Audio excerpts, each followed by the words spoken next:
Hey there. If this is the first time you're watching one of these types of videos, this is what you're about to be looking at for the next 15, 20 minutes, however long I ramble.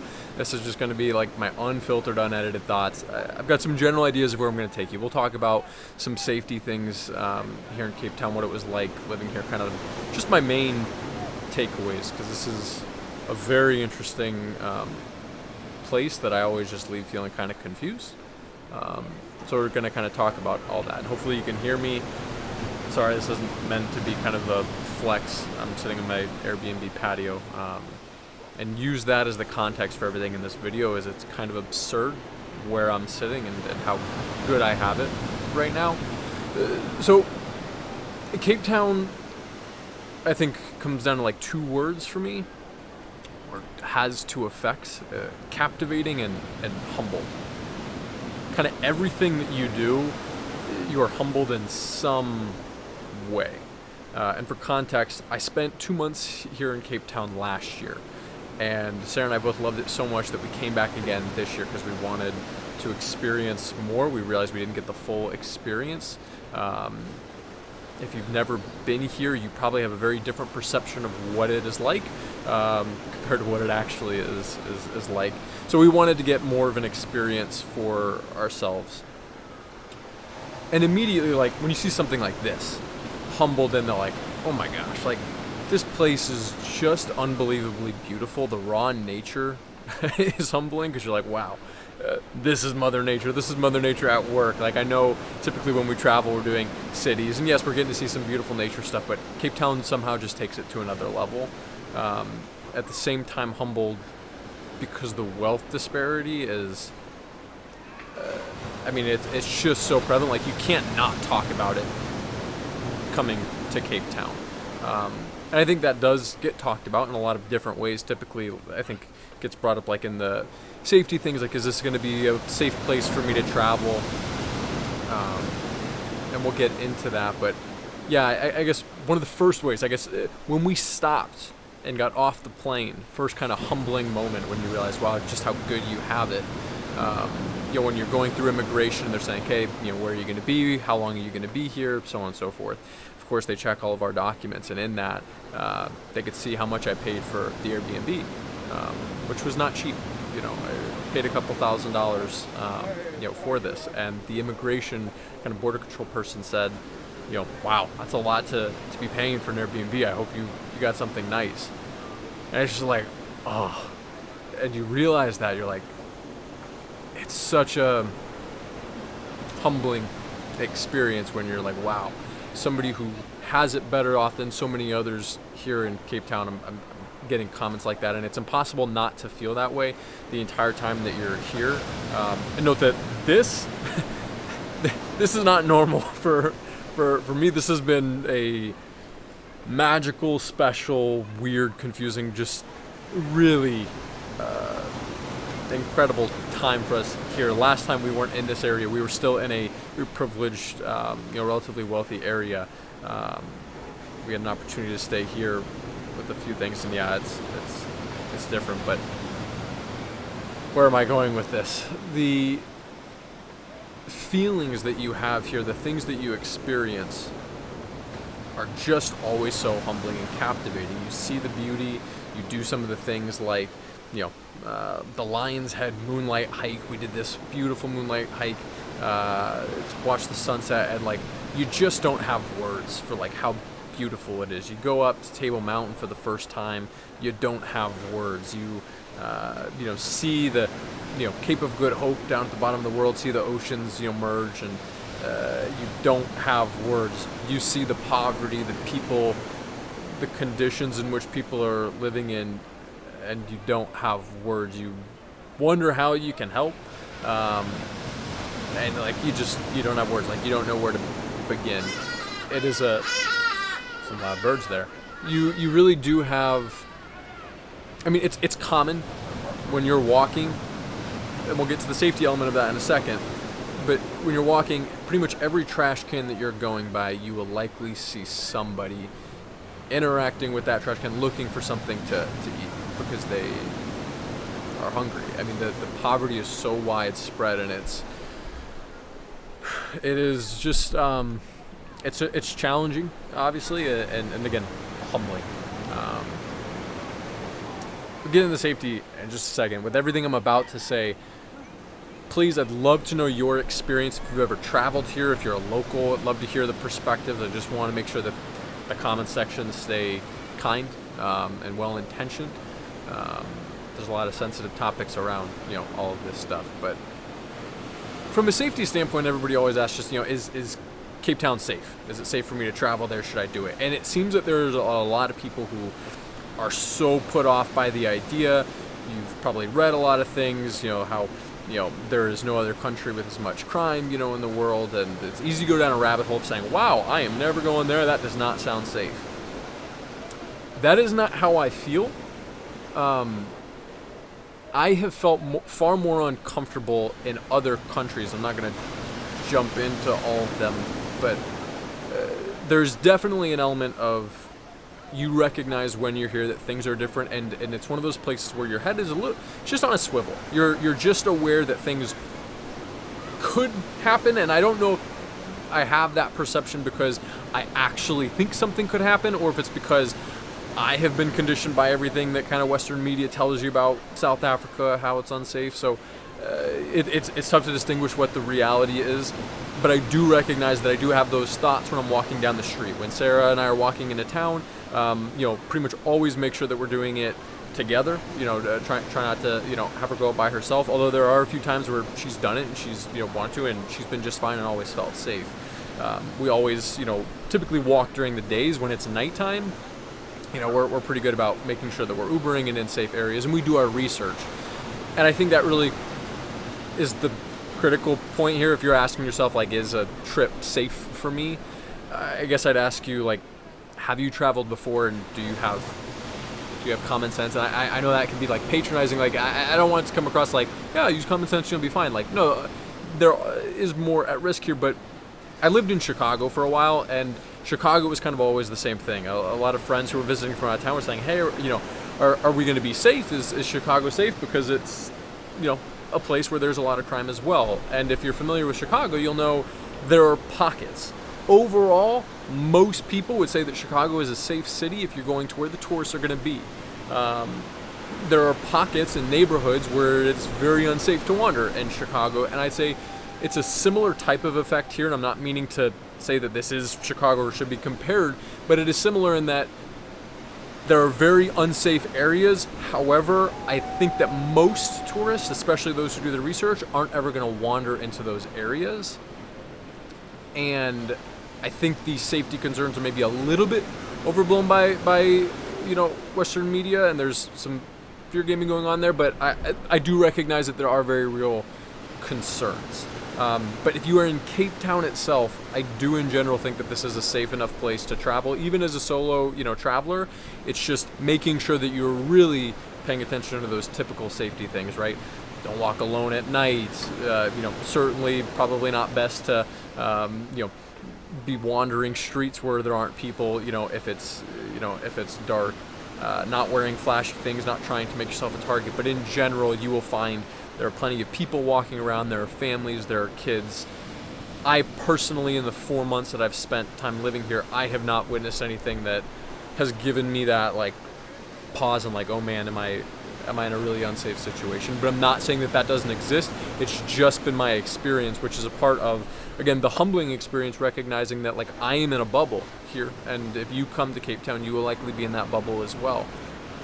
If you're taking some of the tips that I'm making in the tips videos around Cape Town, you're gonna be in these areas that are, for the most part, gonna be just fine. So you might be uncomfortable in seeing the level of poverty, having to face that is a very real piece of life here, and having to choose how you're going to interact with that. Are you going to talk to the person when they, talk to you on the street? Are you going to, interact with somebody if they, say, they're hungry? And I'm not saying that there's a right or wrong answer. I know obviously there's probably going to be people who say that that's how scams, start. There are other people who would say that's, of course, give where you can.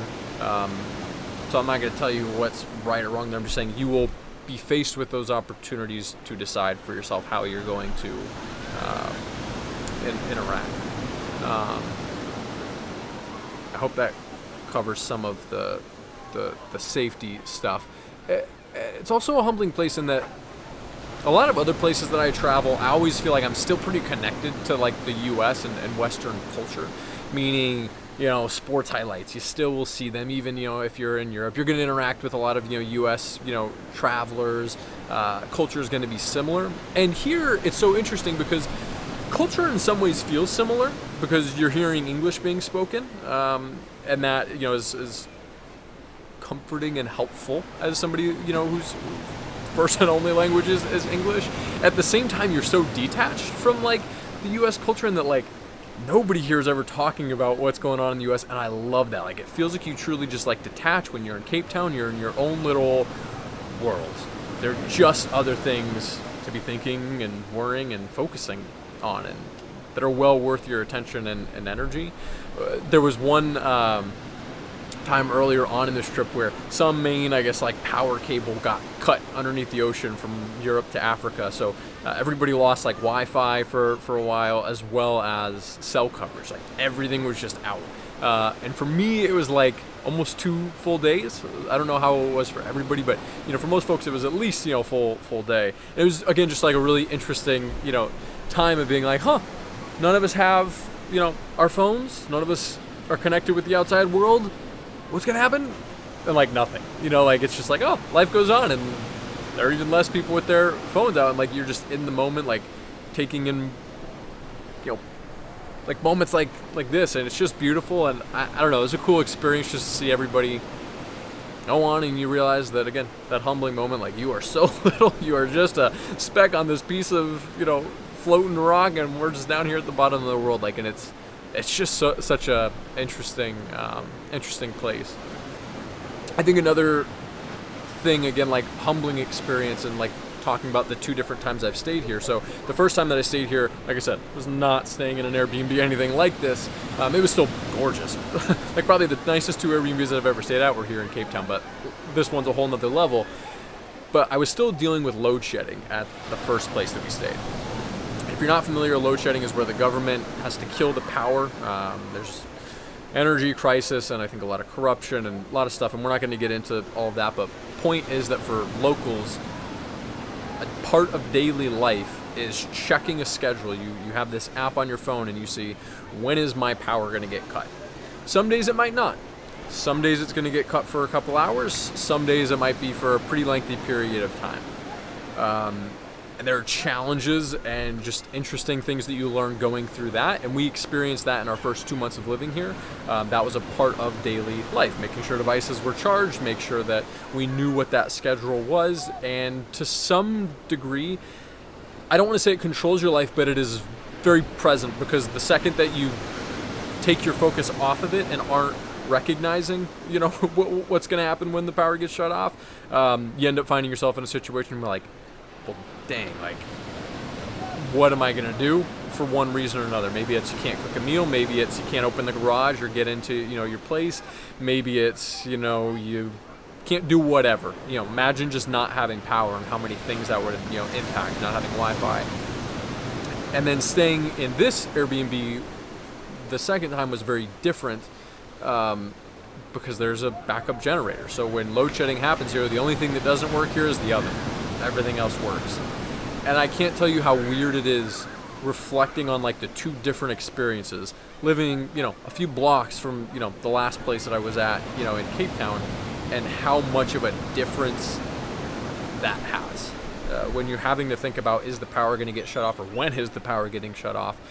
Like, it's just such an incredible change and shift in mind, and you recognize, again, humbling moment, like how lucky and easy it is when you don't have to think about, you know, things like that. And just so many things, like, you just feel lucky, like the whole time that you're here. Lucky to get to experience this, but lucky in that, you know, for the South Africans, for the locals who are dealing with the corruption and, you know, the huge wealth disparity and everything that is just, you know, constant issues, you know, for them down here. But also recognizing that, you know, for somebody in the U.S., it's always a weird position and like reflecting time when Sarah and I are talking about, why we're doing this and how, we're trying to evaluate is another country, have something that maybe aligns more with our values in the U.S. We obviously see problems in the U.S. that I don't want to say are running from, but we are looking for solutions for and seeing if that's the same way everywhere. And when you're here, you recognize, man, it's so humbling in that I have the opportunity to be down here, to kind of run away and like test, those other things. People down here don't. If you don't know, when you have a South Africa passport, there are not many other countries that you can just show up to and get a visa, on arrival. There are long, lengthy visa application processes, and they are just restricted. Like, they're just at an inherent disadvantage having this passport, which is, you see when you're down here. I have a good friend who I used to work with, and he's married to somebody who is from the UK, and they can't even get him to the UK. Can't even get a visa in to go and visit his wife's family. And you could say, okay, well, yeah, big deal. Imagine what that would be like for you if you couldn't go and visit the people you love because of a visa. Like, that is a very real challenge for many people in the world. But then you think about, it goes, a level, further. Taking my friend aside, there was a day that we had ordered food in, like Uber Eats, and when it was delivered, sitting out there and talking with the delivery, guy, because everybody's so kind. Everybody's just there, despite everything that they're dealing with, all the challenges that they're faced with. People are so lovely, so welcoming, so kind. And we were talking, and we got about like a minute into the conversation. He said, "Hey, can I ask you something? Can you help me?" And he said, "I don't want any money. I don't want anything like that." He goes, "I've got family." I can't remember what country he was from, because you're constantly talking to people. There are a lot of immigrants here from other countries in Africa that have kind of made a better life for themselves here in South Africa. But this guy was saying, "Hey, I've kind of reached the top of what he felt like he could reach here," and he was saying, "Do you know any way that I could help him get into the U.S.? He wants to, go to university, get an education, try to, get a job, and be able to support his family that's living back in whatever country he left." I think he had mentioned left, 6 years ago. So I mean, it's things like that where he can't. You've got somebody who's in a position where, again, they're living in another country, left their family to go and provide for their family. Imagine being away from all of them, sending back, money and whatnot, all at the same time recognizing, hey, here's the path. The path is going to the U.S., getting educated. I want to do this, that and the other. And once again, can't get a visa, can't apply, for things, can't figure out that journey. And again, it's just humbling in that you just recognize that, wow, you're born in the U.S. or, in some of these, privileged countries, and those are just not challenges that you deal with on a daily basis and that you've ever had to really think about. And it's just, it's very sad and humbling. So you're just constantly faced with, things like that, in South Africa. But again, I really do think it's worthwhile visiting. One interesting, kind of weird thing that happened right down here. So, see if this thing will focus. Down there, at the beach, I was laying there, and Sarah and I are laying there, we're tanning, and I hear this tiny voice, really soft whisper, saying something "Excuse me, I can show you the light," and I'm like, I turn to Sarah, I'm like, is that being directed at us? And we both are like, nah, it's probably not. A lot of people on the beach. And then again, "Excuse me, hi, I'd like to give this to you, show you the light." Turn, and it's just little kid, had to be 5 years old. And this kid hands me a book, and I'm like, "Oh, thank you very much. What did I do to deserve this?" He's like, just, it's hoping to brighten your day. I'm like, "Oh, thank you. He runs off back to his parents. I look at this book, and I'm like, "What the heck is this thing?" And Sarah and I are reading through this, and we're like, "Wait, this is a Scientology book." The kid comes back a couple minutes later and is like, "Hey, I can help explain, I can teach you more and stuff." And I'm like, "Oh, thank you very much. No, I'm good. Thank you." And he's like, "You already know it?" I'm like, "I already know it. I know it." He's like, "You know the way?" I'm like, "I know the way." but somebody else might have a lot of value found in this book, so why don't you go get this and talk to your parents? And I'm like, oh gosh, this was weird. That has nothing to do with Cape Town itself. It just happened right here on this beach, and it was kind of one of those weird experiences that you're like, huh, what is going on here? Just one of those interesting things. So yeah, I'm going through my notes real quick to see if there's anything else that had listed a couple of things that might be interesting to talk about. But yeah, it's never a dull moment, and you are always recognizing that you know nothing, that you have done next to nothing to deserve the wonderful things that you have, that there are so many people in this world who are just unlucky and are struggling, and that life isn't fair, and that really it sucks. I don't know. It's just one of those places that is always captivated and humbling, which makes it so fun to come and experience these things. And it feels like this is one of those places that you go through more of that transformation that I think some people are looking for when traveling, because other destinations, you go, there's not the culture shock. You're not faced with those sorts of things that are different than your normal day to day. And yes, you might take away memories and experiences and a few things, but I really think that this is one of those places where you might find a bigger jump. But I hope all that makes sense and answers any questions that you have. And if you have any other questions about Cape Town, in particular, or just any questions in general, I'd love to know what you want to know about this place and want to hear when I'm talking about, the experiences in future videos like this in the Unfiltered way. So let me know in the comment section. And also let me know what your experience was like here in Cape Town, or what your perception of it is if you've never come.